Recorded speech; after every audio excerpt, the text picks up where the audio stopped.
माझ्या सर्व आत्मीय सेविका भगिनींनो आणि शर्मा दादा, मला छान वाटलं आज ते आलेत. मग वहिनी म्हणाल्या की त्यांना आवड आहे आणि म्हणून ते आलेत आणि छान वाटलं. म्हणजे बंधूंनी ते ऐकावं अशी इच्छा असतेच आणि स्त्री जीवन सांगायचं आहे म्हणजे तर त्यांनी ऐकलंच पाहिजे.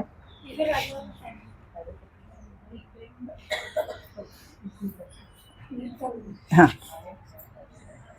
मन अवध, मन लंका,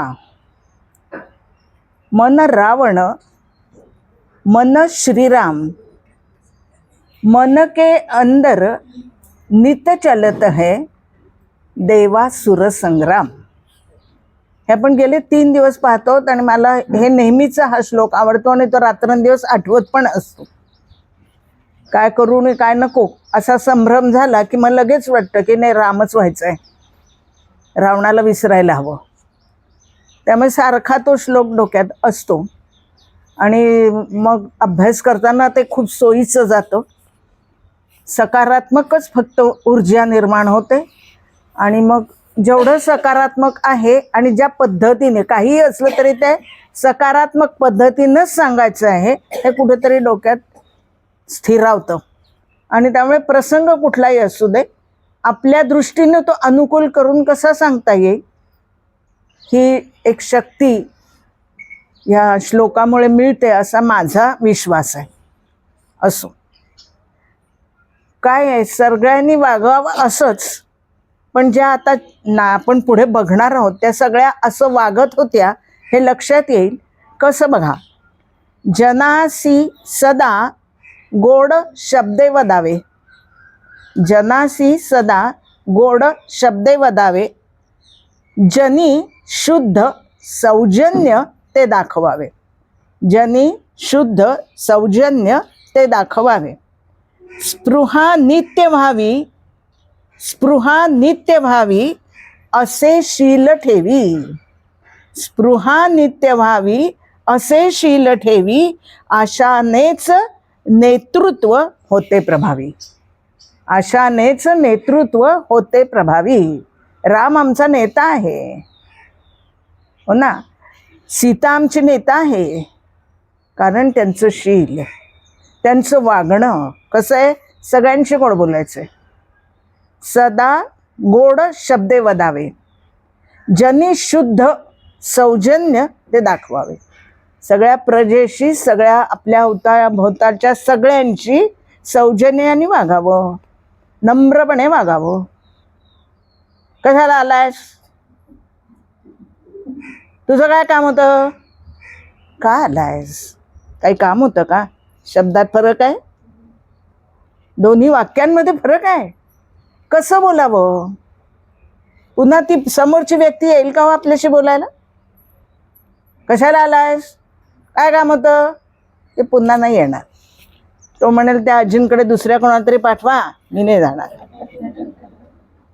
तो नोकर सांगेल दुकानात त्या आजींकडे दुसऱ्या कोणाला पाठवा, मी नाही जाणार. आणि मला जर असं वाटत असेल की मी सौजन्याने वागलं पाहिजे, मी म्हटलं पाहिजे ना त्याला, का आलंयस बाळा, पाणी हवंय का, कोणाला विचारायचं आहे ठरवायचा. पुन्हा काल तारतम्य, हां तो आलेला कोण आहे, जरा बरं आहे का, गुळपाणी देऊ का, कोणाला विचारायचं हे ठरवायचं आहे. आमची आई पण सांगत होती गुळपाणी दे, म्हणून मी दिलं. अगं बाई, गुळपाणी देता देता तो हात धरला त्याने, त्याचं काय, म्हणजे तारतम्य हवं. असो तर सदा जनी शुद्ध सौजन्य ते दाखवावे, स्पृहा नित्य व्हावी, ज्याचं लोक नेहमी कौतुक करतील, ज्याचं नेहमी गौरव करतील असं शील असलं पाहिजे, ज्याचा गौरव करतील असं शील असलं पाहिजे. शील म्हणजे आचरण, वागण्याची पद्धत, सगळंच. म्हणजे फक्त चारित्र्य अशा अर्थाने शील हा शब्द नाही, आपलं वागणं, हो ना. हे कसं असलं पाहिजे की ज्यामुळे लोक कौतुक करतील. प्रामाणिक आहे, आपलं काम चोख बजावणार आहे, वेळेत करणार आहे, वक्तशीर आहे, प्रामाणिक आहे, वक्तशीर आहे, वेळेत करणारा आहे. अशा प्रकारचं जे आचरण आहे ते शील, फक्त चारित्र्य नव्हे, हे सगळं. हां, आणि ते स्पृहणीय केव्हा होतं, जेव्हा तो नित्य तसाच वागत असतो. हो ना, राम वनात गेला, आता तिथे पाहायला कोण येणार होतं, पण तो म्हणला नाही मी नगरात येणार नाही आणि कंदमुळं मी माझी मिळवीन आणि खाईन, म्हणजे मी दुसऱ्याने आणून दिलेली खाणार नाही.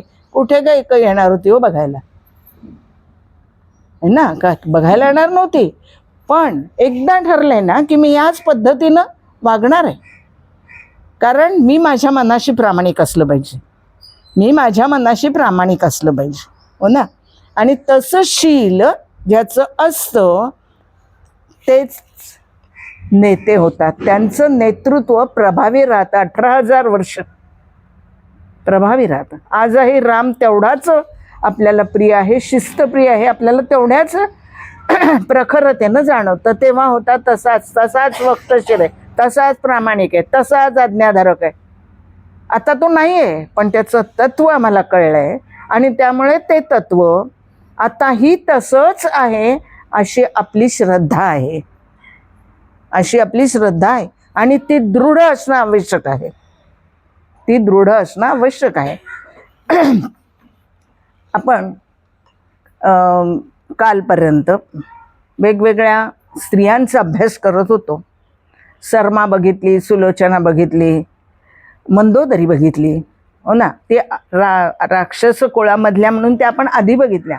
पण त्यावेळेला आपण हेही बघितलं की वारंवार मंदोदरी आपलं पत्नी धर्म निभावण्याचा प्रयत्न करत होती. ती पुन्हा पुन्हा पतीला सांगत होती की तुम्ही हे करताय बरोबर नाही आहे, नकाळू स्त्रिया कोणाचं अपहरण करून, आणि सीतेला तर सोडाच, म्हणजे सीतेला तर तुम्ही परतच पाठवा, तुम्ही तिला आणलेत म्हणजे लंकेवर संकट आणलेलं आहे. सीता ही सामान्य नाही, सीता ही कुठली तरी एक स्त्री असं नाही, ती अत्यंत तेजस्वी आहे आणि तिच्या या तेजामुळे तुम्ही होरपळून निघणारा, तुम्ही तिला वेळीच सन्मानाने परत पाठवा. परंतु बायकोचं काय ऐकायचं, त्यांनी पूर्णपणे दुर्लक्ष केलेलं आहे, पूर्णपणे दुर्लक्ष केलंय. आता फक्त सांगते जाता जाता त्या सीतेचा काल्पनिक आहे, कोणीतरी याला सुचलं आणि त्यांनी लिहिलंय, पण तो संवाद मोठा छान आहे. सीता मंदोदरी असा संवाद आहे. म्हणजे मंदोदरी तिला भेटायला गेली की जो रावण ते सीतेच्यासाठी इतका करतो आहे धडपड, आणि एवढं त्यांनी पणाला लावली आपली लंका, ती आहे तरी कोण, कशी आहे, जाऊन बघूया. गेली, ती नम्र झाली तिच्यासमोर आणि ती म्हणली बाई ग, मी वैभवात असले ना, वैभवात सगळं आहे, काय 14 चौकड्याचं म्हणतो तसं राज्य आहे रावणाचं, पण मी सुखी नाही ग, मी सुखी नाही. म्हणजे तिने त्याच्यात एक वेगळाच शब्द वापरलाय, तुला असं वाटत असेल पण मी खरं विधवेचं जीवन जगतेय. हा शब्द ऐकायला बरा वाटत नाही, परंतु तिने सांगितलं याचा अर्थ असा आहे की जो विश्वास पती पत्नीमध्ये असावा लागतो तो नाही आहे, आणि तोच नाही म्हटल्यानंतर माझ्या वाटेला सुख कसं असेल, तो विश्वास नाही ना, निष्ठा नाही, माझ्या प्रती त्याची निष्ठा नाही, माझ्या प्रती त्याचा विश्वास नाही. म्हणजे माझ्यावर विश्वास आहे परंतु पती धर्म म्हणून जे काय करायला पाहिजे ते तो करत नाही, मी कसा विश्वास ठेवू. आणि त्यामुळे मी जरी तुला सौभाग्यवती वाटत असले, खूप वैभवसंपन्न वाटत असले, तरीही माझं जीवन हे असं आहे. आता हे काल्पनिक आहे, दीपकळी नावाच्या कादंबरीमध्ये त्या लेखकांनी ते लिहिलंय, परंतु व्यथा सांगण्यासाठी म्हणजे कळावी मंदोदरीची म्हणून फक्त मी हे सांगितलं.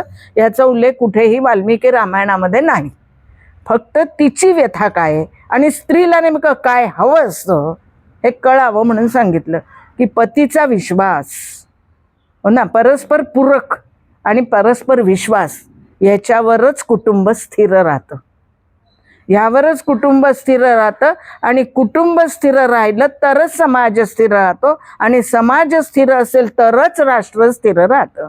म्हणून कुटुंब हा राष्ट्राचा पाया आहे. मग पती पत्नी त्याच्यामध्ये आहेत आणि त्यांचा तो परस्पर विश्वास असला पाहिजे, तो मंदोदरी आणि रावणामध्ये नाही, आणि त्यामुळे रावणाचा वध कसा झालाय आपल्याला माहिती आहे. तीच गोष्ट तारेची आहे, तीच गोष्ट तारेची आहे. वाली पत्नी सुषेण वैद्यांची मुलगी आहे तारा, ती पण अतिशय शिकलेली आहे, ती पण म्हणजे युद्धनीती आणि राजनीतीमध्ये निपुण आहे, राजनीती मुत्सद्दी आहे मुख्य म्हणजे ती. आणि अशी ती वानर राजाला दिलेली आहे, म्हणजे वालीला दिलेली आहे. ती पण पुन्हा पुन्हा त्याला वालीला सांगत असते, ती पण पुन्हा पुन्हा सांगते की अहो तुम्ही हे करू नका धाडस. आत्ता म्हणजे योग्य वेळी योग्य सल्ला देणं हे महत्त्वाचं. योग्य वेळी योग्य सल्ला देणं. ज्या वेळेला पराक्रम करायचा आहे त्यावेळेला तुम्ही जाच म्हणून सांगणं, पण जर चुकत असेल तर आत्ता तुम्ही हे करू नका सांगणं, हे पत्नी धर्म आहे. आणि तो वाली ती तारा करते, सांगितलंय त्याला की ज्या अर्थी म्हणजे दुंदुवीला तुम्ही मारलत आणि आता पुन्हा मायावी येतोय, पुन्हा तुम्हाला आव्हान देतोय, तर तुम्ही आता जाऊ नका बाहेर.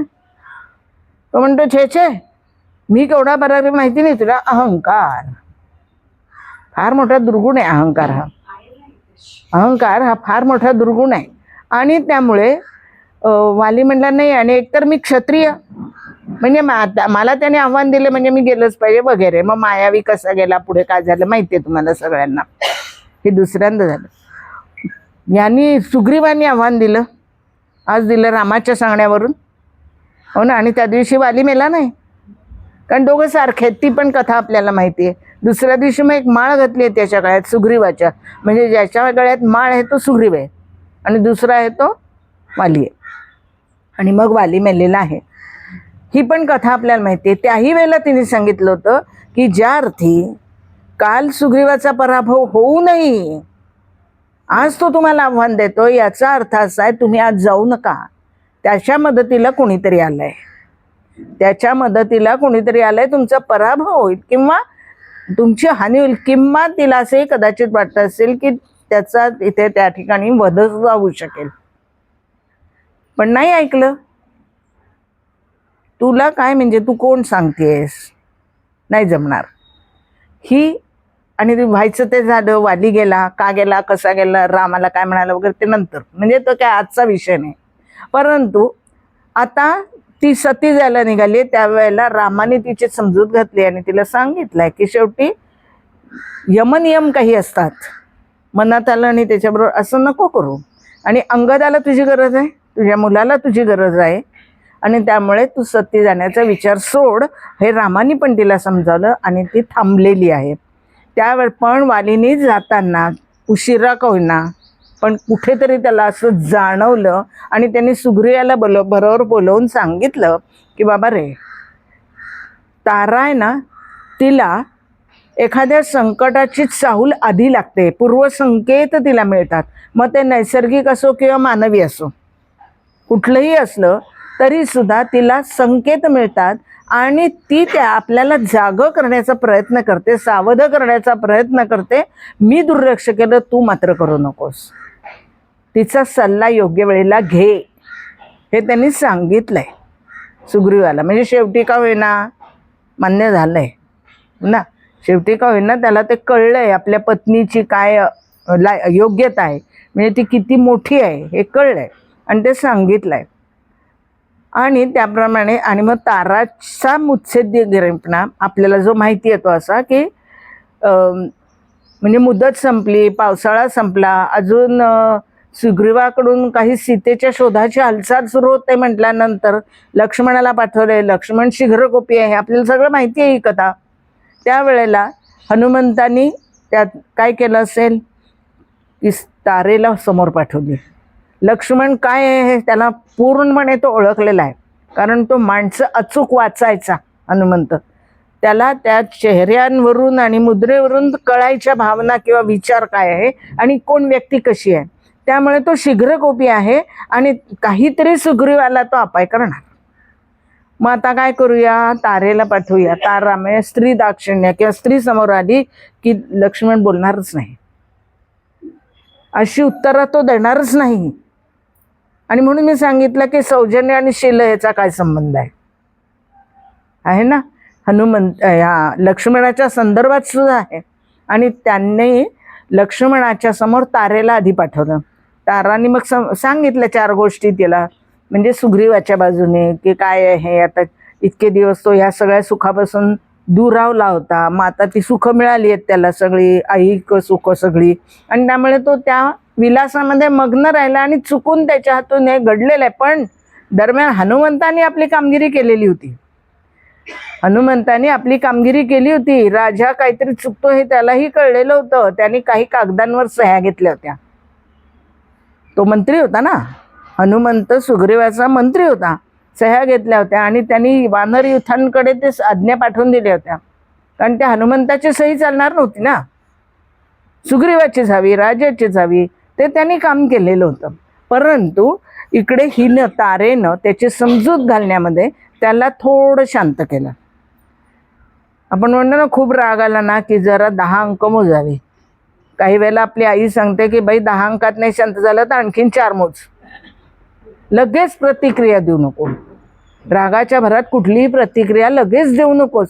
थोडाच थांब, थोडंसं थांब. म्हणजे विवेक, म्हणजे विचार हा जागा ठेवणं कसं गरजेचं आहे ते त्या तारेला बरोबर माहिती होतं. आणि म्हणून तिनं लक्ष्मणाशी संवाद केला. काही मिनिटं गेल्यानंतर आपोआपच लक्ष्मण थोडा शांत झाला आणि मग सुग्रीवाच्या भेटीला गेलाय. तिने बरंच काही समजून घालण्याचा प्रयत्न केला होता त्याचा, की असं काय अमक्याने तसंच केलं होतं, तो असाच विलासात रमला तो वगैरे. ते बाकी सगळं सोडून देऊया, ते काही महत्त्वाचं नाही आहे. पण अशी ही तारा आहे, वाली पत्नी. तिचं नाव आपण घेतो सकाळी, तारा मंदोदरी तथा. तिच्या मुत्सद्देगिरीमुळे आपण तिचंही नाव घेतो, हो ना. अशी ही तारा आहे. आता ह्या सगळ्या वंशांचा विचार करताना राजवंशीय स्त्रियांकडे आता आपल्याला वळायचं. कारण हे बाकीचं आपण शबरी पाहिली, स्वयंप्रभा पाहिली, बाकीच्या सगळ्या झाल्या बघून. आता राजवंशीय स्त्रियांकडे बघायचं आहे. दशरथाच्या 3 जणी, कौसल्या, हो ना, कोसल देशातल्या भानुमानाची मुलगी आहे. कोसल देशाच्या भानुमानाची मुलगी आहे कौसल्या. स्त्रीधन म्हणून, हुंडा नाही, स्त्रीधन म्हणून तिच्या वडिलांनी तिला 1000 गावं दिलेली होती. 1000 गावं दिली म्हणजे त्या गावाचं उत्पन्न तिच्या नावावर. म्हणजे त्या गावाचं उत्पन्न जे काय असेल, महसूल जे आजच्या भाषेत, तर तो सगळा तिचा. आणि ती आपला खाजगी खर्च म्हणजे खूप दानधर्म करणारी होती, पण त्याचा बोजा सरकारी खजिन्यावर नव्हता. हे सगळ्यात महत्त्वाचं. तो तिचा वैयक्तिक होता. तिच्या वडिलांनी जी गावं दिलेली होती त्या उत्पन्नातून ते करत होती. तिला छंद काय होता, म्हणजे मदत करणं. आणि तिला असं वाटायचं शिक्षणाला मदत करावी. मग आश्रमांमध्ये शिकणारी जी मुलं होती, वेदविद्या शिकणारी मुलं, ती गरजू मुलांना मदत करायची. नुसतं एवढंच नाही तर त्या काही वेळेला त्यांचे संसार उभारून देणं, म्हणजे भांडी कुंडी देणं, त्यांना घर पाहून देणं, त्यांचा संसार उभा करणं, हे सुद्धा ती करत होती. कौसल्या, कुशल, अशी समाजाभिमुख विचार करणारी ही स्त्री आहे. आणि मनाने अत्यंत धार्मिक आणि ईशचिंतनामध्ये मग्न अशी आहे. नंतर राम झाला आणि ते कौशल्याचं महत्त्व मोठं आणखीन वाढलं. पण मग सुमित्रा, दुसरी पत्नी त्यांची सुमित्रा, आता या पट्टराण्याच आहेत. सिंहासनावर बसणाऱ्या त्या पट्टराण्या माहिती आहे आपल्याला. म्हणजे सगळ्यात मोठी असं नाव, तिघी या पट्टराण्याच आहेत. कारण सिंहासनावरच्या राजाच्या त्या राण्या आहेत. अशाही 350 होत्या असं म्हणतात. म्हणजे स्त्रिया त्या. आणि केवळ म्हणजे स्त्री भोग असा विषय नव्हता, पण राजकारण हा विषय होता काही. आणि त्याप्रमाणे त्या स्त्रियांशी त्याचे विवाह 350 स्त्रिया होत्या असा पण उल्लेख आहे.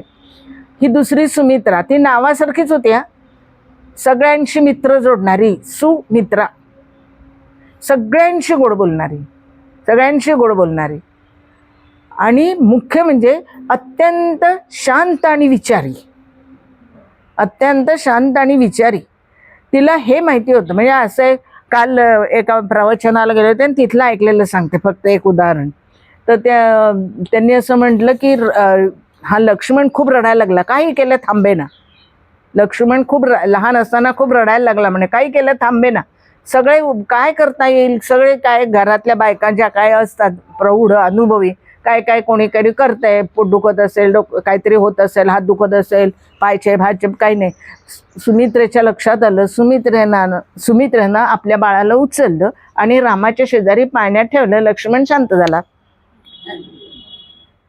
तिला हे माहिती होतं की लक्ष्मण रामाशिवाय राहूच शकत नाही, तो त्याचा बहिष्कार प्राण. ही कथा सोडून देऊ, विसरून जाऊ, पण इतकं त्यांचं प्रेम होतं आणि हे सुमित्रेच्या लक्षात आलं होतं.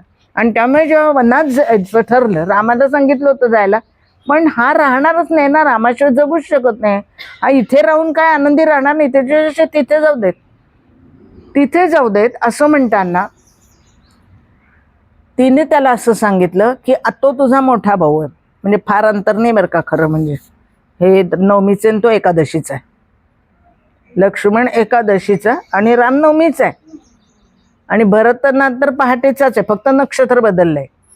तरीही रामश्रेष्ठ पहिल्यांदा जन्माला आलेला, म्हणजे ज्येष्ठ, हो की नाही, म्हणून तो सिंहासनावर बसणार हे नक्की झालेलं होतं नियमाप्रमाणे. आता हा जो लक्ष्मण आहे तो जाणार हे तिने गृहीत धरलं आणि तिने अजिबात काहीही दुःख दाखवलं नाही. अगं बाई आता माझं कसं होईल, माझा मुलगा पण तिकडे, काही नाही. अतिशय शांतपणे ती सुद्धा ईश्वर चिंतनामध्ये मग्न असायची आणि त्याचा सुयोग्य परिणाम तिच्या विचारांवर आणि मनावर झालेला. आणि त्यामुळे ती शांतपणे त्याला सांगते की आता राम आणि सीता हेच तुझे आईवडील, त्यांची तू सेवा कर, त्यांची तू सेवा कर, म्हणजे सुमित्रा आणि दशरथ म्हणून त्यांची तू सेवा कर आणि जा तू वनामध्ये. त्यावेळेला लक्ष्मणाने आपल्या आईला क्षात्राणी म्हटलंय. क्षात्राणी म्हटलंय. इतक्या धीर गंभीरपणे आपल्या मुलाला 14 वर्ष वनवासामध्ये जायला सांगताना शांत राहणं ही साधी गोष्ट नाही. आणि ते सुमित्रेनं करून दाखवलं, ते सुमित्रेनं करून दाखवलं. असं काही ठिकाणी वर्णन आहे आणि असू शकतं, कारण कैकेयीचं एकूण जे काही चित्रण आपल्यासमोर आहे त्यानुसार की तिला ती एक तर रूपगर्विता आणि त्यामुळे स्वाभाविक दशरथाचं तिच्याकडे जास्त लक्ष, आणि त्यामुळे ह्या दोघी थोड्या दुखावल्या गेलेल्या आहेत. त्यांनी कुठेही ते दाखवलं नाही, पण शेवटी स्त्री स्वभाव आहे हो, थोडंसं वाटणारच ना. पण म्हणून एकमेकीचा द्वेष नाही. त्या तिघी जणी सवती कुटुंबाचे स्थैर्य त्यांनी केव्हाही घालवलं नाही. आपल्या पतीचं स्वास्थ्य आपल्यामुळे बिघडेल अशी कुठलीही कृती या तिघींनी केली नाही. आणि हे सगळ्यात महत्वाचं आहे. हा सगळ्यात मोठा पत्नी धर्म आहे की पतीला घरामध्ये स्वास्थ्य मिळायला हवं असेल तर आपल्याकडून घरामध्ये कुरबुर होऊ देणार नाही याची काळजी घेतली पाहिजे. अनावश्यक, म्हणजे जिथे अन्याय अत्याचार काय काय असेल तो भाग वेगळा आहे, परंतु सर्वसामान्य कुटुंबांमध्ये हे आपण सहज करू शकतो की घरात शांतता राहावी म्हणून मी थोडंसं समजुतीनं घ्यायचं. असं जर प्रत्येकानेच ठरवलं तर घर शांतच राहील, हो ना, घर शांतच राहील. आणि कैकेयी तिसरी, कैकेयी देशाची अश्वपती कन्या, ती ह्या तिघी जणी युद्ध विशारद, म्हणजे युद्ध कौशल्य तिघींमध्येही होता. प्रत्यक्ष युद्धावरती जरी गेल्या नाही, ही गेली धाकटी, कैकेयी गेली, या दोघी कधी युद्धावर गेल्या नाहीत, परंतु यज्ञामध्ये बळी देण्यासाठी असलेल्या हेल्याचं रक्षण करणं, त्याला मारणं हेल्याला, आणि म्हणजे ती रीत होती रघुकुलातली, त्याप्रमाणे त्या करत होत्या. मग त्याला सुद्धा हेला मारणं किंवा हे काही सोपं काम नसतं एखाद्या स्त्रीच्या दृष्टीने, सोपं नाही ना. आपल्याला साधा काय किडा मारून बाहेर टाकायचं म्हटलं तरी कोणाची तरी वाट पाहतो आपण, नको बाबा नको, म्हणजे आपोआप होतं, हे काही ठरवून नाही. पण अशा ह्या होत्या. कैकेयी मात्र दशरथाबरोबर युद्धाला गेली होती 100 असुराच्या, ते आपल्याला माहिती आहे. ती सारथ्य उत्तम करत होती, युद्ध निपुण तर होतीच पण उत्तम सारथी होती. आणि त्यावेळची पद्धतीप्रमाणे जर राजा म्हणजे प्रतिस्पर्धी बेशुद्ध झाला आणि त्याच्या रथातून त्याला उचलून न्यायला तर मारणार. आता हे हिला माहिती होतं कैकेयीला. त्यामुळे ज्यावेळेला दशरथ बेशुद्ध झालाय त्यावेळेला तिने कौशल्यानं आपला रथ त्या युद्धभूमीपासून बाहेर नेला. आणि उत्तम सारथीच फक्त करू शकतो. एवढ्या सैन्यामधून तो रथ नेणं सुरक्षितपणे, आणि तिथे तो राजाला तिने वाचवलंय. मग ते काही असं एक आहे करंगळी ह्याच्यात घातली वगैरे, तर ठीक आहे. म्हणजे तिने त्यावेळेला ते उत्तम अशा प्रकारचं समयोचित असं वर्तन केलं आणि त्यामुळे दशरथ वाचला. आणि मग त्यांनी ते 2 वर माग म्हणाली. ती त्यावेळेला म्हणाली की नाही नाही, हे माझं पत्नी कर्तव्य होतं, ते मी केलं, कारण मी सारथी होते तुमची, तुम्हाला वाचवणं हा माझा धर्म होता, माझा धर्म मी पाळला, त्याच्यात काय बक्षीस घ्यायचं, काही देऊ नका मला. पण दशरथ जरा काय म्हणूया पटकन बोलून जायचा, आणि तो पण म्हणाला बरं ठीक आहे, जेव्हा इच्छा होईल तेव्हा माग देईन. आणि रघुकुला एकदा वचन दिलं की दिलं.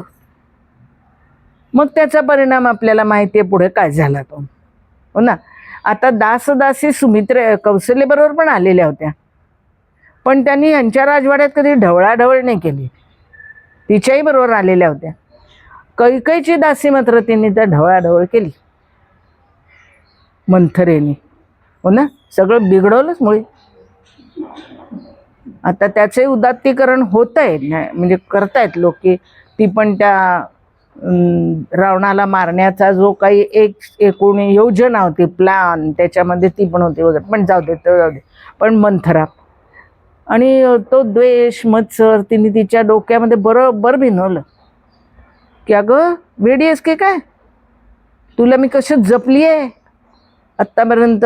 कारण तिच्याही लहानपणीच सोडून गेली आहे, ती पण हट्टीच होती, तिची पण कथा वेगळीच आहे सोडून जाण्याची, तिची सोडून जाण्याची कथा वेगळीच आहे. तेव्हापासून ह्या मंथरेने तिला सांभाळलंय, त्यामुळे तिचं प्रेम आहे तिच्यावरती. पण त्या प्रेमाचा तिने अतिरेक केलाय आणि म्हणले अगं राजमाता म्हणून ती कौशल्या मिरवेल, तुला काय. आता खरं म्हणजे रामाला ओळखत नव्हती का, रामाचं कौशल्य इतकंच कैकईवर प्रेम होतं माहिती आहे आपल्याला, कैकईचं भरत इतकंच रामावर प्रेम होतं आपल्याला माहिती आहे.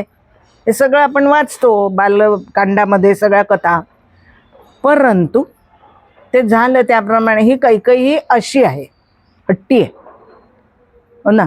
आणि मग वैधव्य वगैरे त्या सगळ्या गोष्टी आपण सोडून देऊ, एवढाच परिचय तिचा पुरेसा आहे आपल्याला की कैकई ही अशी होती आणि असे होते. आता पुढे ही मुलं झाली, हो ना, आणि विवाह होऊन आली. आता एकच नाही, 4 विवाह, एकदम 4 सुना, 1 सून आली तर केवढी फजिती होते. या 4 एकदम आल्या, 1 सून यायची घरात तर केवढं काय बापरे, आणि केवढी आपली जय्यत तयारी काय विचारायलाच नको. आणि ह्या 4 जणी एकदम, हो ना. त्यावेळेला एक मला महत्त्वाचं असं वाटलं, हे पण कुठे नाही, म्हणजे काय म्हणायचं वाल्मिकींमध्ये नाही आहे, पण एक छान व्रत दशरथानं सांगितलं ह्या 4 जणींना, आपल्या पत्नींना. त्या व्रताचं नाव आहे पापणी व्रत. त्या व्रताचं नाव आहे पापणी व्रत. ते पण मला आवडलं म्हणून सांगते की त्या पापणी व्रत म्हणजे असं आहे बघा, डोळ्याला काही इजा होत असेल, म्हणजे काही येते की आपोआप आपल्या पापण्या मिटतात ना, डोळ्याला इजा होऊ नये म्हणून. हे काय आपल्याला मिटवाव्या लागत नाही, ते तत्क्षणी घडणारी क्रिया आहे, नैसर्गिक आहे, हो ना. तत्क्षणी घडतंच ते. तसं तुम्ही करा. सुनेवर कुठलंही संकट येण्याच्या आधी तिला जपा, एवढं जपा. पापणी जसं डोळ्याला जपते, दोन्ही नाजूकच आहेत, हो ना. ही नाती पण दोन्ही नाजूकच आहेत, सासवा सुनेची. पण जर तुम्ही असं केलं ना, पापणी व्रत सांभाळलं, तर कलहच होणार नाही. त्यांना कुठलाही त्रास होऊ नये याचा प्रयत्न. मग त्यांना त्रास झाला नाही की यांनाही होणारच नाही, परस्पर आहे ना, समोरासमोर. साध आणि पडसाद, साथ चांगला मिळाला की पडसाद पण चांगलाच मिळणार, बरोबर आहे. तर तसं होणारच आहे. आणि म्हणून घराचं स्वास्थ्य टिकवण्यासाठी नातं कसं असलं पाहिजे हे त्यांनी आधीच सांगितलं दशरथाने पापणी व्रतातून. मग या 4 जणी आपल्याला माहिती आहेत. सीता माहिती आहे, उर्मिला माहिती आहे, मांडवी माहिती आहे, श्रुतकीर्ती माहिती आहे. या 4 भावांच्या या 4 जणी, मांडवी आणि श्रुतकीर्ती सख्या बहिणी आहेत, कुशध्वजाच्या मुली आहेत. आणि सीता ही अयोनिज आहे, आणि उर्मिला पण शिरध्वजाच्या, शिरध्वज म्हणजे जनक ही पदवी आहे राजाची, तर शिरध्वजाच्या ह्या 2 जणी, उर्मिला आणि सीता. म्हणजे या चुलत बहिणी एकूण त्या 4 जणी एकत्र वाढलेल्या असल्यामुळे सख्या बहिणीसारख्याच आहेत.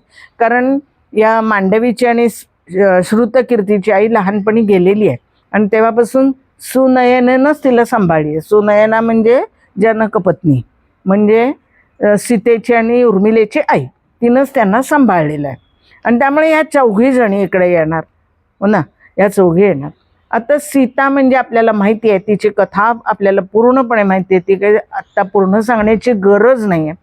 उर्मिला, सीता म्हणाली जेथे राघव तेथे सीता, माहिती आहे, तुम्ही जाल तिथे मी येणार आहे. रामाने खूप समजूत घातली, अगं बाई रानात किती, म्हणजे मी वनात जातोय, ही काही सहल नाही आहे. हो ना, वनात जातोय, तुझ्याकडे लक्ष देऊ का तिकडे, आणि काय हिंस्त्र श्वापद वगैरे असतात. मग तेव्हा सीतेने गंमत केली बरं का. आणि सीता म्हणते अरे हो का, मला वाटलं म्हणजे माझ्या वडिलांनी त्या धनुष्य मोडणाऱ्याशी माझा विवाह लावला का दुसऱ्या कोणाशी लावलाय. पराक्रमी तुम्ही आणि माझं रक्षण नाही करू शकत. काय भीती दाखवताय मला हिंस्त्र श्वापदांची वगैरे. मी तुमच्याबरोबर येणार आहे. म्हणजे जर काल तिने जसं सांगितलं ना अनसुयेला, की मला जिथे राम आहे तिथे कमी काही नाहीच आहे, मला सगळं वैभव रामाच्या बरोबर मिळतच आहे, मिळणारच आहे. आणि त्यामुळे म्हणजे तोच माझा महाल असणार आहे, तेच माझं सगळं असणार आहे वैभव. हे जसं काल तिने अनुसयाला सांगितलं तसंच पत्नी धर्म म्हणून सीतेने विचारलं होतं एकदा, अहो आपण वनात आलोय ना, हे धनुष्य कशाला हवंय बरोबर, हे धनुष्य कशाला, आता कुठे आपल्याला युद्ध करायचं आहे. त्यावेळेला रामाने दिलेलं उत्तर छान आहे. राम असं म्हणतोय की मी फक्त वनवासात माझ्या वडिलांच्या आज्ञेनुसार जातोय, मी माझा क्षात्र धर्म सोडलेला नाही.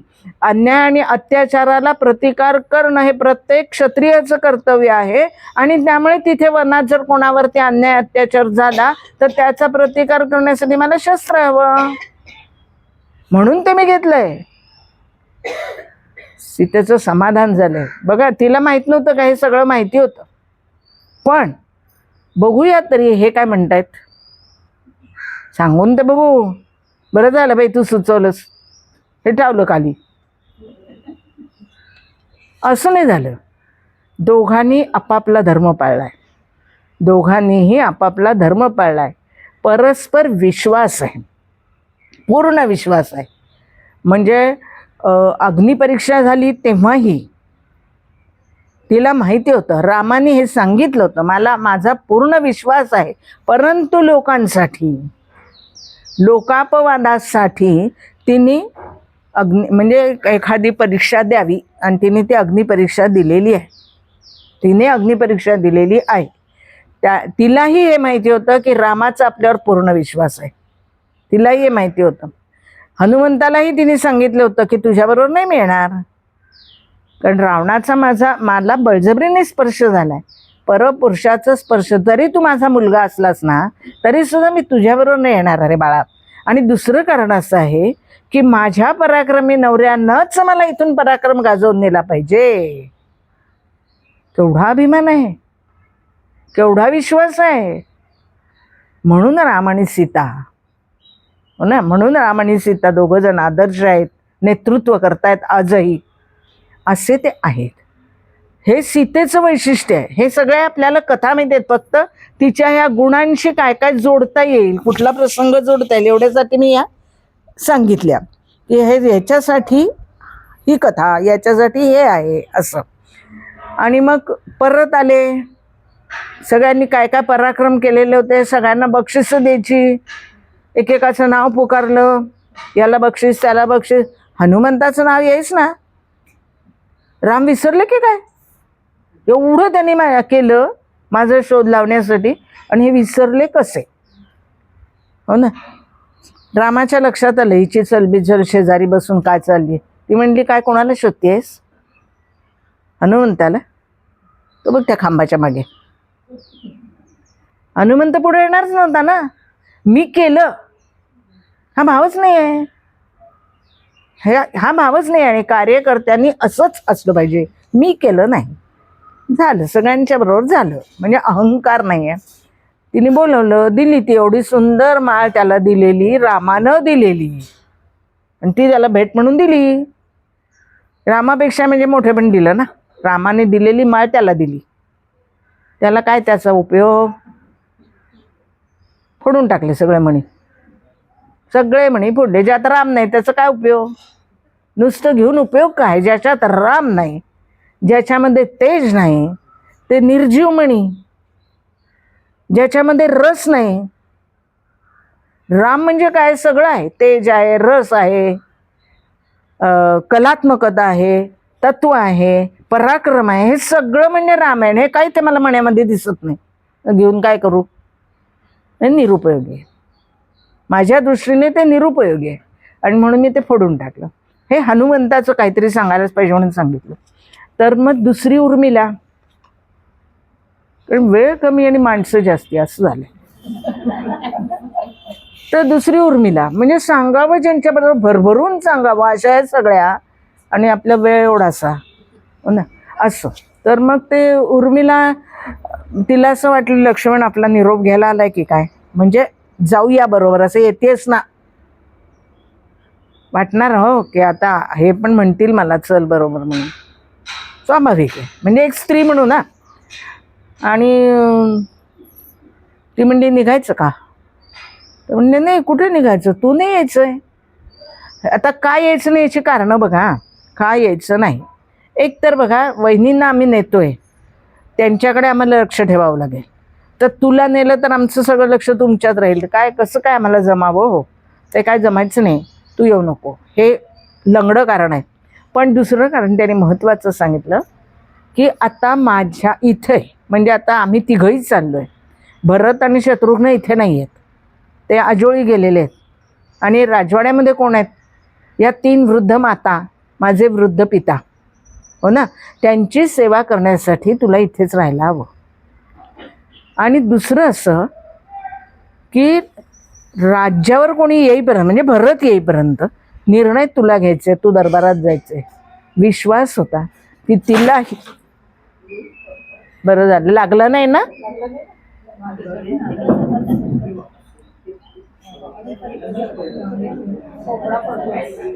तुम्ही इकडे बसा ना. नाही आता काही होणार नाही, म्हणजे एकदा झालं म्हणजे होईलच असं नाही, पण जरा बाजूलाच बस. हां हां ठीक आहे. लागलं नाही ना? नाही.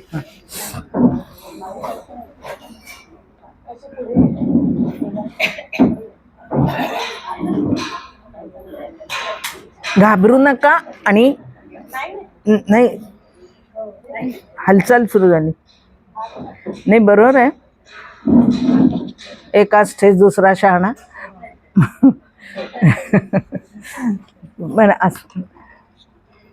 तर तू इथेच राहिलं पाहिजेस, आणि तुला दरबारातले नीती नियम माहिती आहेत, आणि ती सुद्धा हे सगळं त्यांनी कुशध्वजांनी आणि शिरध्वजांनी आपल्या ह्या 4ही मुलींना हे शिक्षण दिलेलं आहे. म्हणजे स्त्रिया त्याही वेळेला शिकत होत्या, सर्व प्रकारचं शिक्षण त्यांना मिळत होतं. स्त्रियांनी हे वाचू नये, स्त्रियांनी ते करू नये असं काहीही नव्हतं. सर्व प्रकार त्यांना वाचायला मिळाले, अभ्यासायला मिळालेले होते. आणि त्यामुळे दरबारामध्ये जाऊन, वडिलांबरोबर जाऊन तिने ते रीतिरिवाजसुद्धा शिकून घेतलेले होते. आणि त्यामुळे ती म्हणली की ठीक आहे, जा तुम्ही, काळजी करू नका. 14 वर्ष आत्ता जातील, काय म्हणते बघा, 14 वर्ष आत्ता संपतील, आणि त्यावेळेला तुमचं स्वागत करायला मी येईन. आता ह्या वेळेला तिने त्याचं मनोबल तसंच कायम ठेवलं की नाही, एकही शब्द खालचा उच्चारला नाही, कशी मी राहू वगैरे नाही. ठीक आहे, मी करीन, म्हणजे माझ्या सासू सासऱ्यांची सेवा मी करीन, हे राज्य मी सांभाळीन भरत येईपर्यंत, हे सगळ्या दिलासा दिलाय त्याला. आणि त्यामुळे तो निश्चिंत मनाने गेलाय की नाही. हे काम आहे, हे काम आहे. आणि म्हणून त्यांनी तिला पण म्हणजे म्हटलंय, सुमित्रेने पण, की माझी सून क्षत्राणीसारखी वागली, एखाद्या शूर पत्नीसारखी वागली, योग्य त्या पद्धतीने वागली. मांडवी आणि श्रुतकीर्ती यांचं फारसा काही वाचनाला म्हणजे मिळालेलं नाही, फारसं काही वाचनाला मिळालं नाही. परंतु असं कुठेतरी एक वाचलेलं आहे की आपल्याकडून म्हणजे शाब्दिक जे काही होतं ना, क्रिया प्रतिक्रिया आणि मग समज गैरसमज ते शब्दातूनच वाढत जातात, हे आपल्याला माहिती आहे, हो ना. त्याप्रमाणे आपल्या तोंडून काही वेडवाकडे येऊच नये म्हणून असं ऐकलंय, वाचलंय, खरं खोटं माहीत नाही, उल्लेख मूळ रामायणात नाही, पण श्रुत कीर्तीनी 14 वर्ष मौन धारण केलं होतं. बोलायचं नाही, म्हणजे करायचं सगळं. आता मौन म्हणजे एकही शब्द उच्चारायचा असं नसेल, पण प्रतिकारात्मक असं काहीही बोलायचं नाही असं तिने नक्की ठरवलेलं असणार. आणि त्यामुळे घराचं स्वास्थ्य टिकून राहिलं. अरेला कार्य म्हटलं की गेलं, हो ना. अरेला कार्य म्हटलं की जातं. तर घराचं स्वास्थ्य, कुटुंबाचं स्वास्थ्य केव्हा टिकतं? ज्यावेळेला घरातली स्त्री संतुष्ट असते तेव्हा, जेव्हा घरातली स्त्री शांत असते तेव्हा, त्यावेळेला ते घराचं स्वास्थ्य टिकून राहतं, हो ना. त्यावेळेला ते घराचं आणि कुटुंबामध्ये हेच सगळ्यात महत्वाचं आहे. त्या म्हणजे कुटुंब का हवं, पती पत्नी ही नाती का हवीत? तर त्यांनी असं म्हटलंय की संसारात 3/4 दुःखच असतं कोणाच्याही. तर मग त्यावेळेला अश्रू पुसणारं आपलं म्हणून आत्मीय कोणीतरी असावं, म्हणून ती जोडी असावी, म्हणून ती जोडी असावी. स्पर्धा नाही, आत्मीय, म्हणजे ती कल्पना होती बघा कुटुंबाची. दुसरं म्हणजे त्याने असं म्हटलंय कुटुंब का पाहिजे? अतिथी देवो भव हा आपला जो संस्कृतीचा गाभा आहे. गरजूंना मदत, अतिथी, हो ना.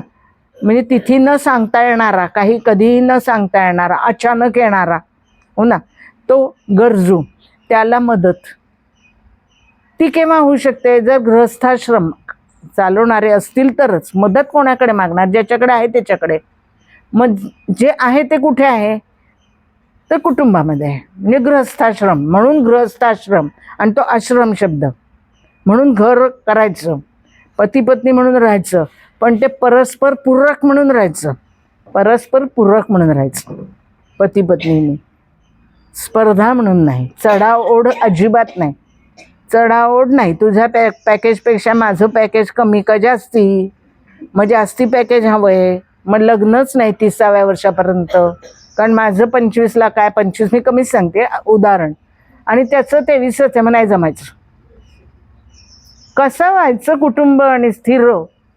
लग्नच होत नाही, मग आजही विवाहच नाही, मग ते स्थैर्य कुठलं? आणि मग तो अतिथी धर्म कधी व्हायचा? आणि ते एकमेकाचे अश्रू कधी पुसायचे? जो तो आपापल्याच नादात, जो तो आपापल्या नादात, ते अश्रू कधी पुसायचे? अश्रू येऊच नाही कोणाला, पण सांगून येत नाही ना वेळ, पण असावं ना कोणीतरी बरोबर. त्याचं मावशीने एक उदाहरण खूप छान दिलं होतं. कुटुंब हा काय आपला विषय नाही आहे, पण जातातच सांगते. त्यांनी असं म्हटलं होतं की अनुरूप, समरस होणं म्हणजे काय आणि अनुरूप असणं म्हणजे काय.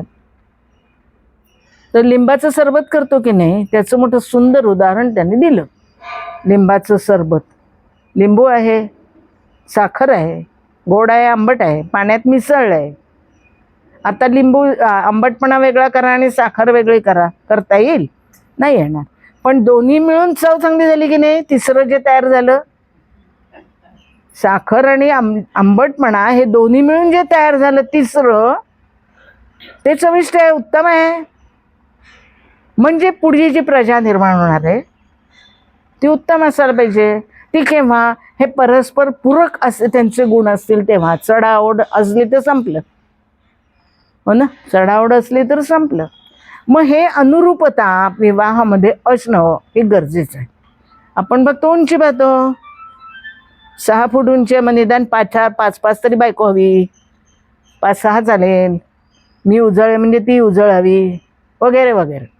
म्हणजे अनुरूपता आमची अशी ठरते, पण मुळात ती असली अशी पाहिजे.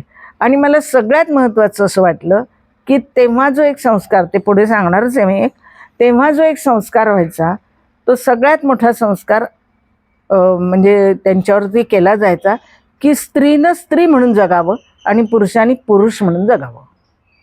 स्त्री सुलभ जे गुण आहेत त्या स्त्री सुलभ गुणांचाच आदर किंवा त्या गुणांचं संवर्धन स्त्रीमध्ये व्हावं. सृजनशक्ती, क्षमाशीलता, हो ना, शांती, विचार करण्याची पद्धत किंवा ती असलीच पाहिजे. आणि म्हणून स्त्री म्हणजे तिचे हे जे गुण आहेत, सहज सुलभ गुण आहेत.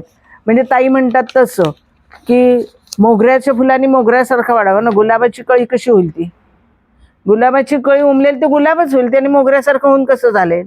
म्हणजे होणारच नाही. मग कशाला या स्पर्धा करायच्या? माझ्यात जे गुण आहेत, जे जसे आहेत तेच विकसित होणार आहे ना. आता पुरुषांसारखं कसं मला करून चालेल, किंवा पुरुषांनी स्त्रीसारखं करून कसं चालेल? सारखं मीच का स्वयंपाक करायचा, आता तू कर, तूच काय करायचं, मी करे, काय भांडणं सारखी. पण त्या चहाचा पेला आता संपला, आता स्वयंपाकर आलं. म्हणजे इतके दिवस फक्त चहाच लागायचा येता, आता स्वयंपाकच आयता लागायला लागला. कसं चाललंय, कुठं चाललंय, काय चाललंय बघा. मूळ कल्पना काय आहे आणि आपण कुठे चाललोय. कितीतरी दिवस आपण ते चहात अडकलो होतो. संध्याकाळी मी घरी आल्यावर त्यांनी चहा करायला काय हरकत आहे बघे. आता संध्याकाळचे कुकरच त्यांनी लावायला काय हरकत आहे. मी भांडी घासली, आता तू विसर म्हणतात.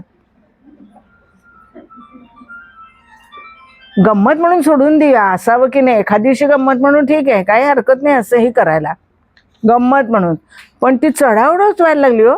हिशोब, काल मी असतो, काल मी असतो, काय कशाला हिशोब? तर स्त्री सुलभ जे गुण आहेत ना ते तसेच राहावेत आणि तसंच विकसन व्हावं. एकमेकाच्या भूमिका एकमेकाला पार पाडता येणार नाहीत. त्या पार पाडण्याच्या प्रयत्नामध्ये सगळं कोलमडतंय.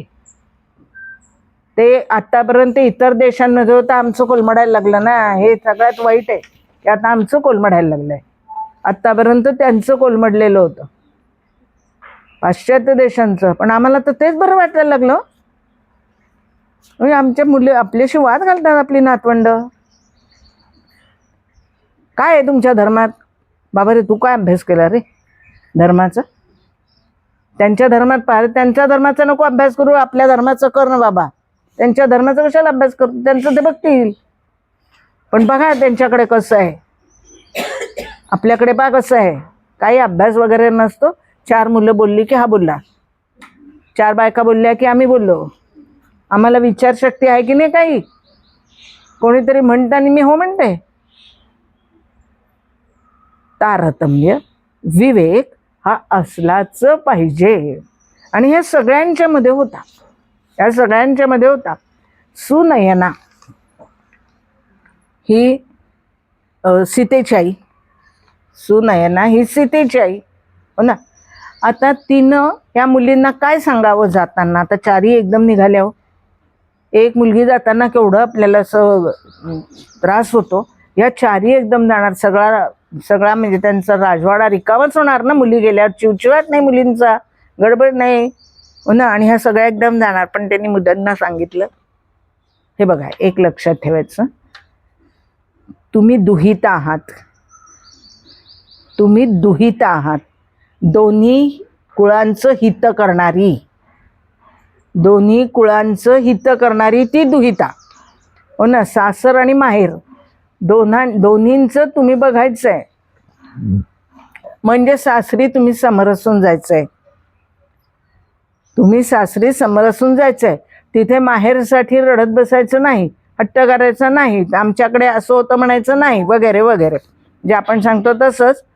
आणि मुख्य म्हणजे असं सांगितलं की नकाराची सवय असली पाहिजे. एखाद्या वेळेला तू हट्ट करशील आणि नवरा नाही म्हणेल, तू हट्ट करशील आणि नवरा नाही म्हणेल, पण म्हणून भांडू नको, रुसू नको. नकार पचव, नकार पचव. आता तो पचवला नाही म्हणून तर कांचन मृग मारावा लागला. अगं असत नाही, नाही पटलं नाही, मारावंच लागलं ना. पुढे काय झालं आपल्याला माहिती आहे. आता त्याचा संबंध नाही, पण तिने सुनयनेने असं सांगितलं होतं की घरात जे ज्येष्ठ आहेत त्यांची सेवा कर, घरात जे ज्येष्ठ आहेत त्यांची सेवा कर. दुसरं म्हणजे दुसऱ्याला देत राहा, दुसऱ्याला देत राहा. स्वतःसाठी संचय करू नको, स्वतःसाठी संचय करू नको. हे सुनयना सांगते आपल्या मुलींना हो ना. देत राहा, स्वतःसाठी फक्त घेऊ नको. दिलं आणि सगळ्यांशी गोड बोलत राहा, सगळ्यांशी, फक्त घरातल्यांचीच नाही, सगळ्यांची, आपल्या परिवारामध्ये जेवढे आहेत, म्हणजे आपल्या घरात सेवा करणारे असतील, कोणीही असतील, त्या कुटुंबामध्ये, एवढं मोठं कुटुंब चालवायचं तर घरातली एकटी बाई काय कामं करू शकणार नाही आहे ना, तिला काहीतरी मदत लागणार, कोणीतरी करणारच. त्यांच्याशी सुद्धा प्रेमाने वाग, त्यांच्याशीही प्रेमाने वाग, असं ती सांगते पुन्हा पुन्हा. आणि हे सगळा उपदेश केलेला आहे, सारखी माहेरी यायचं नाही. परवा तुम्ही एक तो व्हिडिओ पाहिला का, एका बाईचा आलाय, ती सांगते आपल्या मुलीला, हां छान आहे हे, हा नाही तो छान, म्हणजे आता सगळ्यांना पाठवून द्या, म्हणजे मी पण पाठवेन, माझ्याजवळ नंबर नाही तुमचे पण. मग ती आपल्या मुलीला सांगते, सारखं तुझं माहेरी काय, तुझी नणंद आली की तू इथे येते, नाही यायचं, त्या नंडेचं काय कर, त्या सासूला नावं ठेवू नको वगैरे वगैरे. ती तिला समजवते, जे सुने सांगितलं ना ते आजची तीच ती सांगते. मला इतकं बरं वाटलं, चला कोणीतरी असं पण विचार करणारे आहेत. म्हणून मी म्हटलं सकारात्मक आणि नकारात्मक बोलणारे सगळे असतात, सकारात्मक आहे तेवढं आपल्या बाजूला वळवून घ्यायचं. तो सगळ्यांना पाठवून देऊ व्हिडिओ, खरंच छान आहे. असं साधंच आहे पण छान बोलते ती बाई. ती सून म्हणते, अहो तुम्ही तुमच्या मुलीला हे सांगताय, म्हणे हो, चूक काय, तिने का असं वागावं, तू असं वागली तर मला चालणार नाही, तसं तिने वागलेलं पण नाही मला चालणार. म्हणजे बघा, बॅलन्स कोणी ठेवायचा, आपण ठेवायचा ना, स्त्रीनं. आणि म्हणून घरातली स्त्री जर संतुष्ट असेल तर ते घर शांत, स्वस्थ आणि आश्रमास्वरूप असतं. आश्रम म्हणजे पावित्र्य, इथे जावंसं वाटतं लोकांना. ज्यांच्या घरात जास्ती चपला असतात ना, किंवा जे येणारे जाणारे असतात, ते खरं घर असतं, ते खरं घर असतं. आता ब्लॉकच सगळ्यांना फ्लॅटच आहे, त्यामुळे आमचं दार बंदच असतं, शेजारी कोण राहतं माहिती नाही. आता हा जरा जरा आपण बदलतोय संकटांमुळे, आणि निदान बोलतो तरी, हसतो तरी. रामाचा एक गुण जाता जाता सांगते बघा, ह्या हसण्यावरून आठवलं आणि बोलण्यावरून आठवलं.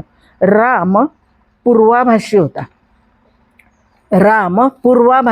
पूर्वाभाषी काय प्रकार आहे, हां म्हणजे आता बघा, ही आपण फिरायला जातो, रोजच जातो, चेहरे ओळखीचे दिसतात, हसतोच असं नाही, 4-8 दिवसांनी केव्हा तरी असं वाटतं काय हरकत नाही, रोजच दिसते, हसू तरी निदान, हो ना.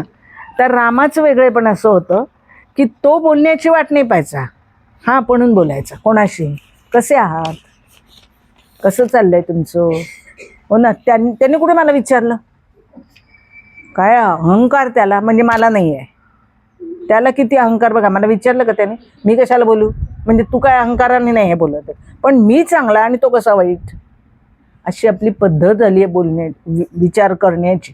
तर काय नुसतं गोड हसायला काय अडचण आहे. तर राम पूर्वाभाषी होता, आपणून बोलायचं सगळ्यांशी की कसे आहेत. आता प्रजाजनांना राजा आपल्याशी बोलतोय असं म्हटल्यावर कसं वाटत असेल, हो ना, की म्हणजे राजा आपल्याशी बोलतोय, आपली चौकशी करतोय, किती समाधान वाटत असेल. हे जे जोडणं आहे, हे रामाला बरोबर जमलं होतं, आणि म्हणून तो सेतू तयार झाला. अशी माणसं जोडत, हो ना. सीतेला पाहिलेलं नाही कोणीच, पण ही सगळी वानरसेना गेली, सेतू उभारला प्रेमाचा, रामाच्या विश्वासाचा, हो ना. तो सेतू तिथे उभारला त्यांनी. हे वैशिष्ट्य आहे. वानरांपासून बिभीषणापर्यंत, बिभीषण राजा झाला, रावणाला तर मारलं, मग बिभीषण झाला ना, तिथपर्यंत सगळ्यांना जोडण्याचं काम रामाने केलं. तो रामसेतू आहे. आणि कशामुळे जमतं, पूर्वाभाषी असल्यामुळे, नम्र असल्यामुळे, दिलेलं वचन पाळणारा असल्यामुळे, हो ना. जे बोलेल ते सत्य, आणि सत्य आहे तेच बोलेल, म्हणजे एकवचनी असल्यामुळे हे सगळं जुळून आलं. असं आपल्याला होता येईल का, राम नाही होता येणार, पण तत्व तर सांभाळता येईल, त्या तत्वानुसार पुढे जाता येईल, म्हणजे संघटन वाढेल. सैन्यात कशाला जायला हवं, पूल कशाला उभारायचा आहे, पण आमच्या शाखेमधली संख्या वाढवायची आहे आणि ह्या सगळ्या माझ्या आहेत असं वाटायचं आहे. हो ना. हा सेतू कशातून निर्माण होतो? आपल्या वागण्यातून, गोड बोलण्यातून. आणि हे संघटनेचं काम आपल्याला करायचंय आणि करतो आहोत 90 वर्ष. अथक करतो आहोत, न कंटाळता करतो आहोत. कंटाळ्यासारखं कामच नाही आहे. माणसं जोडण्यात काय कंटाळा? बरं उचलून काही द्यायचं नाही हो, वाटायचं काहीच नाही प्रेमाशिवाय, दुसरं काय वाटायचं आहे? मग काय सोपं आहे ना. आपल्या खिशाला खार नाही लागत आहे. आपल्या कुठल्या आवडीनिवडी फार बदलाव्या लागत नाही आहेत. फार काही बदलाव्या लागतात आणि बदलल्या पाहिजेत. थोडंसं बंधन येतं, पण ते कशासाठी आहे? पुढच्या भल्यासाठी. ते बंधन कशासाठी? पुढच्या भल्यासाठी, समाजाच्या स्थैर्यासाठी ते बंधन आहे. हो ना. आणि ते समाज स्थैर्य संघटनेतून मिळणार आहेत. मग माझं कुटुंब, माझी ही संघटना, असा विचारांचा सेतू राष्ट्रापर्यंत आपल्याला पोचवता येतो. मग आमची कुटुंब संस्था विस्कळीत होईल का? होईल. आपली कुटुंब संस्था स्थिर करण्याची जबाबदारी कोणाची आहे? सरकारची नाही ना हो, आपली. इतर देशातनं कोण येऊन करणार आहे? आपलंच आपल्याला करायचं आहे. म्हणजे माझ्या विचारांचं थोडीशी सीमा मला मोठी करायची. आत्तापर्यंत मी फक्त माझी 2 मुलं, माझा नवरा आणि मी, फार तर त्याचे आईवडील आणि माझे आईवडील, असं असेल. आता तसं नाही आहे. आता हे वाढवायचं आहे. आता तिच्या आईला पण बोलवायचं आहे, तुझ्या आईला घेऊन ये माझ्याकडे एकदा. हो ना. तुझ्या आईला एकदा माझ्याकडे घेऊन ये, मला एकदा तुझ्या सासूबाईंना भेटायला यायचं आहे. हे जमू शकतं. म्हणजे मी या माझ्या अनुभवातून सांगते, हे जमू शकतं. अशी घरं जोडता येतात, अशी घरं जोडता येतात. आणि मग अगं तुझ्या सासूबाई बऱ्याच दिवसात बोलल्या नाहीत, भेटल्या नाहीत, असं सुनेला विचारल्यावर सून घरी येऊन सांगते, तेव्हा मला जरा बरं वाटतं. अरे आपली आठवण करणारं कोणीतरी आहे. आणखीन आपल्याला काय हवंय? फक्त प्रेम हवंय. हो ना. कोणीतरी आपला विचारतंय आपल्याला किंवा आपला विचार करतोय, एवढंच हवंय. इतकं सोपं आपण करू शकू की नाही? आणि तेवढ्यासाठी या रामायणकालीन स्त्रियांचा अभ्यास आहे. जर तिने असं म्हटलं असतं, सुनेने आता 14 वर्ष चाललाय, तो कशाला राहते तिथे, ये इथे,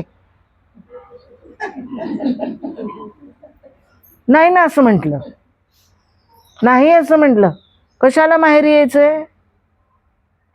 कशाला माहेरी, कशाला तर तिकडे राहते, त्यांची सेवा करायला ये इथे. हा आमचा विचारच नाहीये. म्हणून दुहिता शब्द लक्षात ठेवायचा, की दोन्ही कुळांना सांभाळणारी, जोडणारी, हित पाहणारी अशी ती दुहिता, म्हणजे कन्या अशी ती आहे ना. सासर आणि माहेर दोन्हींना जोडणारी अशी ती आहे. तुमची नातेवाईक पण माझेच झाले, माझे पण ते सोयरे. हो ना. सोयरे असं आपण त्यांना म्हणतो. सोय पाहतात ते सोयरे, सोय पाहतात ते सोयरे. हो ना. तुमची अडचणी का मी येऊन राहते, माझी अडचण आहे तुम्ही येऊन राहा. इतकं सहज जमणं.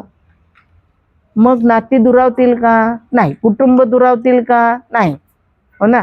मग आता 2 मुली म्हणजे 4 कुटुंब, त्यांचं 2, आपले असे जोडलीच जाणार आहेत ना. हे सगळं शिकवणार आहे हे रामायण. म्हणून सुनेनी काय काय सांगितलं ते सगळं मी आपल्याला सांगितलं. मुख्य म्हणजे त्याग प्रवृत्ती हा स्त्रीचा धर्म असला पाहिजे. म्हणजे उपाशी नाही राहायचं, सगळ्यांना पोटभर खायला घालायचं म्हणजे मी उपाशी राहायचं, माझं पोट चुलीत, असं नाही म्हणायचं. सगळं करायचं. त्याग करायचं म्हणजे जेवण खाण सगळं सोडून द्यायचं असं अजिबात नाही. हो ना. आणि रोज मीच केलं पाहिजे असं नाही. सगळ्यांना ही भावना सगळ्यांची असली पाहिजे की आहे ते वाटून खायचंय. आज जरा कमी पडतंय, मग ठीक आहे आपण 4 घास सगळेच कमी खाऊ. ही समजूत घरात केव्हा तयार होते? माझ्या वागण्यातून. माझ्या वागण्यातून. मी आळशी नसते, पण अंदाज एखाद्याला चुकू शकतो. एरवी पोटभर खायला घालते मी, भरपूर घालते, छान छान करून घालते, हे आधी असलं पाहिजे. मग एखाद्या वेळेला कमी पडलं तर चालतं. ओके नाही. म्हणजे स्त्री सुलभ जो स्वभाव आहे ना आपला, त्यागाचा वगैरे तो सगळा आपण जपला पाहिजे. मीच का नाही, मीच का नाही, मीच जपला पाहिजे. मी जपला की आपोआप सगळे जपतात. पण आमच्या सासूबाईंना नाही बाई हे आवडत, कारण त्या कधी तसं करत नाहीत. हो ना, म्हणजे ते आपण हळूहळू झिरपत खाली आणायचं आहे. म्हणजे ज्येष्ठ म्हणून आपली जबाबदारी आता वाढली आहे. आता आमचं काय राहिलं नाही, आमचं आहे. आमचं काय राहिलंय हे फक्त बोलण्यापुरतंच आहे. सगळं हवं असतं. छान छान साड्या हव्या असतात. एखाद्याला कोणी वाढदिवस विसरला तर आपल्याला आवडत नाही.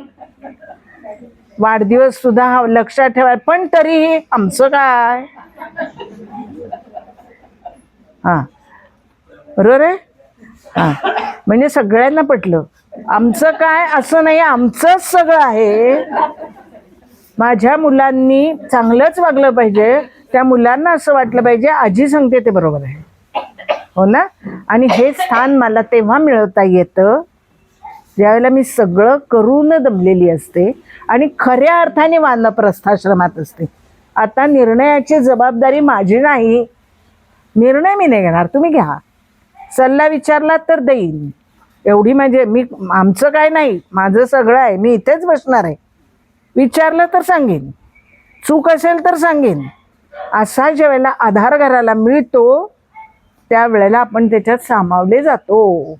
ढवळाढवळ केली की नाही, फरक आहे. प्रत्येक गोष्टीत फरक आहे. ढवळाढवळ करण्यात काय तुला एवढं कळत नव्हतं, असं कसं का ठरवलंस, 4 तोळे मागायला हवे होतेस, कशाला. तुझं काय करायचं आता, ती 4 तोळे घालणार तर 2 तोळे घाल, नाही तर घालणारच नाही. बरोबर आहे ना. नाहीतरी करून घालतेच कुठे आहे. ती सांगते मंगळसूत्र पण मी घालणार नाही आहे. करा तुम्ही सोन्याचं, पण छोटंच करा, कारण मी घालीनच असं नाही. त्यातल्या त्यात म्हणायचं बरं तरी खरं तरी बोलली, आधीच सांगितलं घालीनच असं नाही, म्हणजे मला धक्का नाही बसत. बरोबर नाही आहे, पण एकूण असं चाललं आहे. हे बदलण्याची जबाबदारी आता आपली आहे. आपली प्रतीक जी आहेत ती आपण जपलीच पाहिजे, आणि आपण जपली तर पुढे जपली जाणार आहेत. ह्या सगळ्यांनी ते केलं. हो ना, या सगळ्यांनी केलं. तिथे सुद्धा तिने सांगितलं की तुझ्याबरोबर मी येणार नाही, हनुमंता तुझ्याबरोबर मी येणार नाही, रामानीच मला न्यायचं आहे. इथून रामानीच मला न्यायचं. आणि त्याच्याबरोबर तिने आणखीन एक गोष्ट सांगितली की मला तू नेशील रे, पण माझ्यासारख्या इतर स्त्रिया ज्या बंदिवासात आहेत किंवा रावणाने पळवून आणल्या आहेत त्यांची सुटका कशी होईल. त्यामुळे रावण गेला पाहिजे, तो रामानीच मारला पाहिजे, कारण मला त्याने आणलंय. माझ्या नवऱ्यानेच हे केलं पाहिजे. हा आग्रह आहे, हा आग्रह आहे. हे सगळं शिकवणारा म्हणजे बाणेदारपणा आहे त्याच्यात, स्वार्थ अजिबात नाही. त्या सगळ्यांची मुक्तता होण्यासाठी रावण मेला पाहिजे आणि तो रामानीच मारला पाहिजे, हा आग्रह आहे. हनुमंताच्या पराक्रमाबद्दल तिला काही शंका नाही आहे. हनुमंताबद्दल तिच्या मनामध्ये कुठलाही अविश्वास नाही आहे. पण मी तुझ्याबरोबर नाही येणार, हे सांगता आलं पाहिजे. हो ना, हे सांगता आलं पाहिजे. दादा घ्यायला आलाय, पण दादा नाही, आज अडचण आहे माझ्या, म्हणजे इथे घरात माझी गरज आहे, तुझ्याबरोबर मी येणार नाही, तुम्ही सांभाळून घ्या तिकडची बाजू, हे सांगता आलं पाहिजे. माहेर असलं तरी. हो ना. तर ह्या छोट्या छोट्या गोष्टी बघा, म्हणजे काय करू शकू आपण, आपल्यावर काय संकट येऊ शकतं, एवढंच येऊ शकतं. हो ना. म्हणजे किंवा आपल्याला एखादा केव्हा निर्णय घ्यावा लागतो तर एवढ्या वेळेलाच घ्यावा लागेल, अशी ही सीता आहे. तिने स्वतःला संपवलेलं नाही. संपवलेलं नाही म्हणजे अग्निपरीक्षा दिली, तिला अग्नीने जाळलेलं नाही. इकडे सुद्धा वाल्मिकींनी रामाला सांगितलंय की माझ्या आत्तापर्यंतच्या सगळ्या तपाचं पुण्य मी आता तुला म्हणजे अर्पण करतो, सांगतो. एका पारड्यात सीता आणि एका पारड्यात माझं पुण्य असलं तर पुण्यपणाला लावतो, पण सीता पवित्र आहे. आणि ती संस्कृती आहे आपली, ती संस्कृती आहे.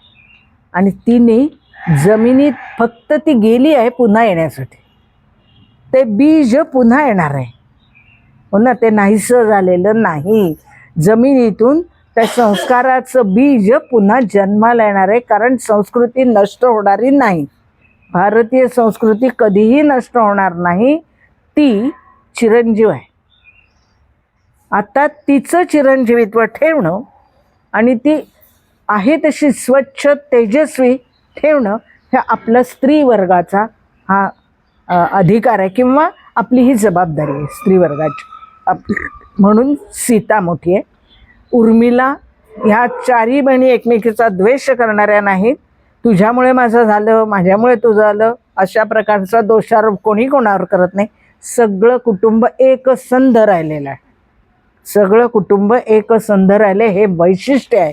आणि अशी कुटुंब, असं आदर्श कुटुंब म्हणून आपण त्या कुटुंबाकडे पाहत असतो आणि ह्या स्त्रियांचा आदर्श स्त्रिया म्हणून विचार करत असतो. हो ना. तर ह्या आपण राजवंशीय असूनही सर्वसामान्य स्त्रीने कसं जगता येऊ शकतं. कारण आपण बघा, महत्त्वाची गोष्ट, मी कोण आहे? सम्राज्ञी या घराची, या घराची राणी आहे, सम्राज्ञी आहे. सम्राज्ञी म्हणजे काय? कोण? जो तिच्या अधिपत्याखाली आहे त्या सगळ्यांचं सुख दुःख पाहतो तो.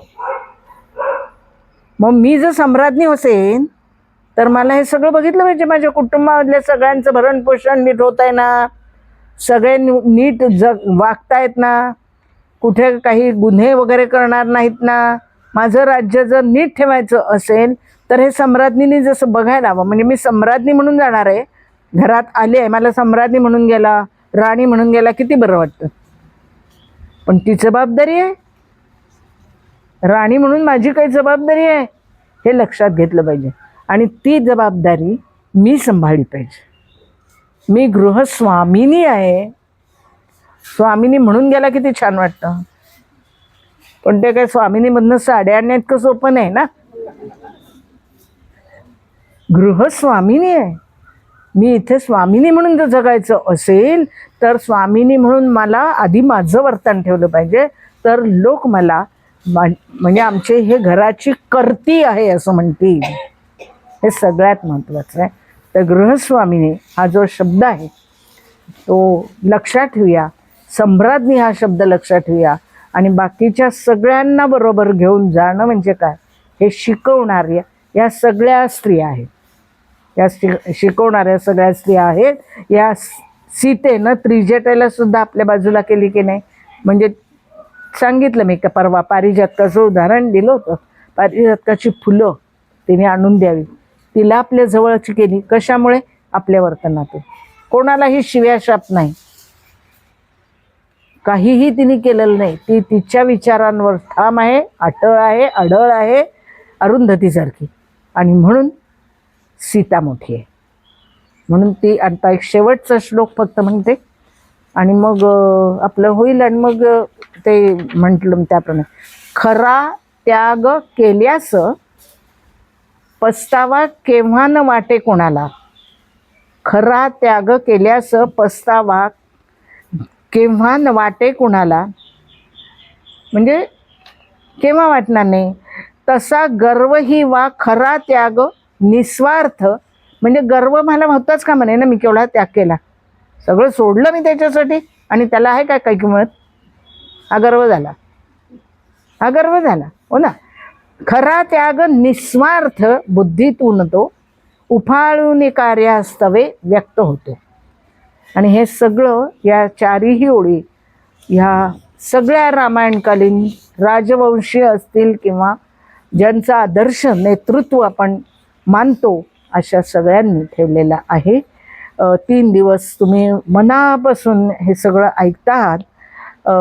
मी सांगते आहे आणि आपण संघटनेचं काम करत असताना हे आपल्याला पथदर्शकच आहे, हे लक्षात ठेवा. कारण या सगळ्या घटना घडलेल्या आहेत. हा इतिहास आहे, हा इतिहास आहे, काल्पनिक नाही. हे सगळं लक्षात ठेवूया आणि मग त्या मार्गावरती जाण्याचा आपण प्रयत्न करूया. ऋण व्यक्त करते, कौसल्य शाखा आहे, त्यामुळे कौसल्य शाखा कौसल्यासारख्याच वागणार. हो ना. निस्वार्थपणे जगणार, सगळं कौशल्याला खाजगीतून स्वतःचं सगळं करणार वगैरे. त्यामुळे कौशल्य नावाला जागूया, शाखेचा विस्तार कसा होईल हे बघूया आणि आपल्या घरातल्या रामाला घडवूया, नाही का? आणि जर आपल्या घरातला राम घडला तर रामराज्य येणारच आहे. रामराज्य येणार, ते सुजाण नागरिक म्हणजे राम, तो घडवूया, सुजाण नागरिक घडवूया, म्हणजे रामराज्य आपल्याकडे येणारच आहे. सोपं नाही. रामराज्य हे रामाचं काम, एकट्याचं काम नाही, आपल्या सगळ्यांचं मिळून ते काम आहे. आणि ते आपण जर नीट प्रामाणिकपणे, वक्तशीरपणे, निस्वार्थपणे जर करत गेलो, सिग्नल तोडायचे नाही, नियम पाळायचे, वक्तशीरपणे, म्हणजे 5 म्हणजे 5ला यायचं, 6 म्हणजे 6 वगैरे जे काय, हे सगळं पाळलं की सगळं छान होणार आहे. रामराज्य येणार आहे. आणि त्या रामराज्याची आपल्या याच्यात घडेल की नाही माहीत नाही, पण चाहूल लागायला सुरुवात झाली आहे. चाहूल लागायला सुरुवात झाली आहे आणि ते टिकावं हा आता प्रयत्न आहे. आणि तो आपल्याला करायचा आहे, तो आपल्याला करायचा आहे. तो सगळ्यांना करण्याची रामबुद्धी देवो, अशी रामाकडे प्रार्थना.